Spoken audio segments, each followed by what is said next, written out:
You have to have a mentor in anything you do.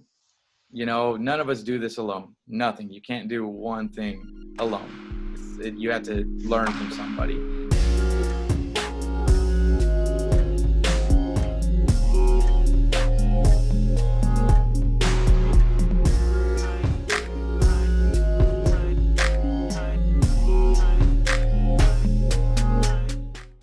Now, bringing it back to kind of the beginning of your career, Nick, what were some of the first open mics like for you?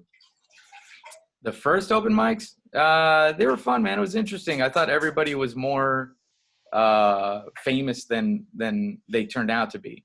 Because in my mind, I was like, oh, these are professional comedians. These people are, now I realize, oh, they're just open micers, right? And that's kind of what you go into it. You're like, I don't know what I'm stepping into. All these people seem legit. They know what they're doing.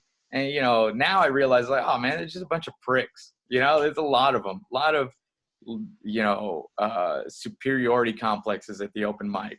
Everybody believes that they're doing it the best and they are the next voice of comedy.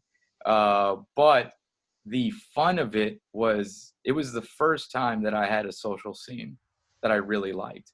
You know, I didn't go to bars or sporting events before that or anything. And comedy became like getting me out of the house. It's where I connected with people that thought like me, you know? So to me, it was a coming of age. It's a John Hughes movie. That's what it is. You know, it was my Breakfast Club moment. Like, oh, here I am with these misfits and we are all getting along. Did it click for you right away when you got to those first few shows that, hey, these are people that I can learn from, so maybe I should pay attention a little bit more? Or do you think you kind of just like jumped into it with your own material, headstrong? I think definitely, I mean, you jump in with your own material headstrong. You are your most pure when you first start because you actually have no idea what the limitations are. So when you see people when they first start, they're actually giving you their most honest self.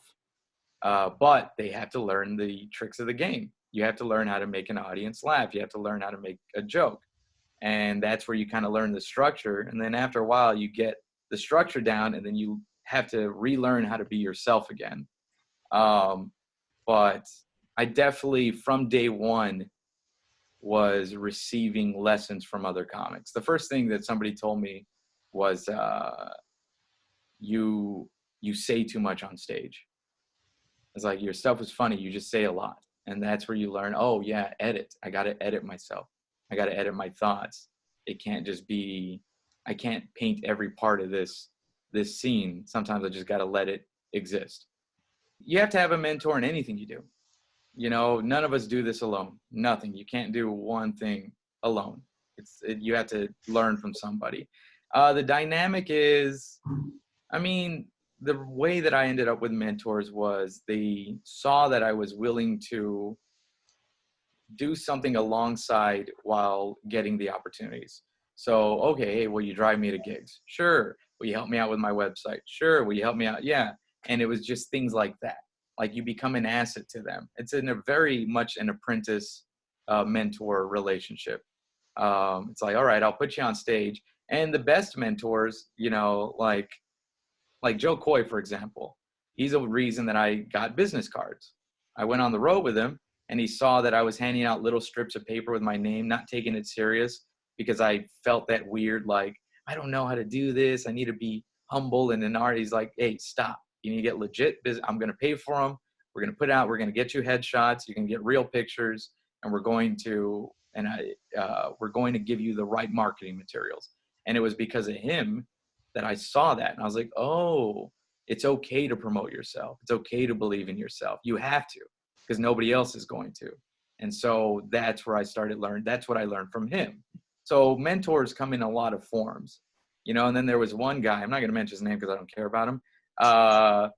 But, you know, when I first started comedy, he was my first mentor in the sense of he took me on the road and he was like, are you willing to put your life in at least 5 years of your life into doing this road to make something happen?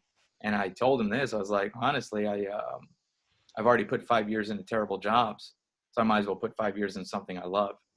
And it was just that. And that just reassured me, like, that's right. I've already wasted 5 years just on jobs, restaurant manager, movie theater manager, leasing agent. So might as well try this. I'm still young, you know? And it was because of that that I became, I mean, I am where I am now, you know?